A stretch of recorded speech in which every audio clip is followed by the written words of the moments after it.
আজ বুদ্ধ পূর্ণিমা। বৌদ্ধ ধর্মাবলম্বীদের জন্য এটি বছরের সবচেয়ে পবিত্র এবং বড় উৎসব। দিনটি শান্তি, মৈত্রী এবং অহিংসার প্রতীক। আজ থেকে ২৫০০ বছর আগে নেপালের লুম্বিনীতে জন্ম নেন রাজপুত্র সিদ্ধার্থ। রাজপ্রাসাদের সুখ শান্তি ত্যাগ করে তিনি মানুষের দুঃখ মুক্তির পথ খুঁজতে বের হন। দীর্ঘ সাধনার পর তিনি লাভ করেন পরম জ্ঞান আর পরিচিত হন বুদ্ধ নামে।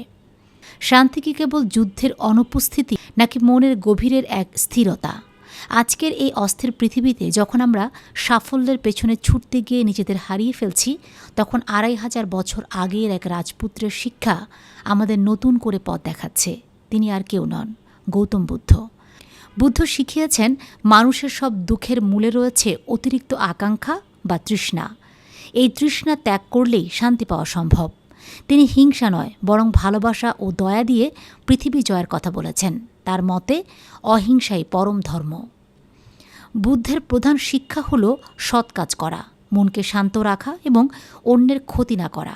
তিনি কোনো বর্ণ বা জাতভেদ ভেদে বিশ্বাস করতেন না। তিনি বলতেন, নিজের প্রদীপ নিজেই হও, অর্থাৎ নিজের বিবেক দিয়ে সত্যের পথ খুঁজে নাও। আজকের অশান্ত পৃথিবীতে বুদ্ধের শিক্ষার বাণী খুবই জরুরি। মৈত্রী, করুণা আর ক্ষমা, এই ৩টি শিক্ষা মেনে চললেই পৃথিবীতে প্রকৃত শান্তি ফিরে আসা সম্ভব।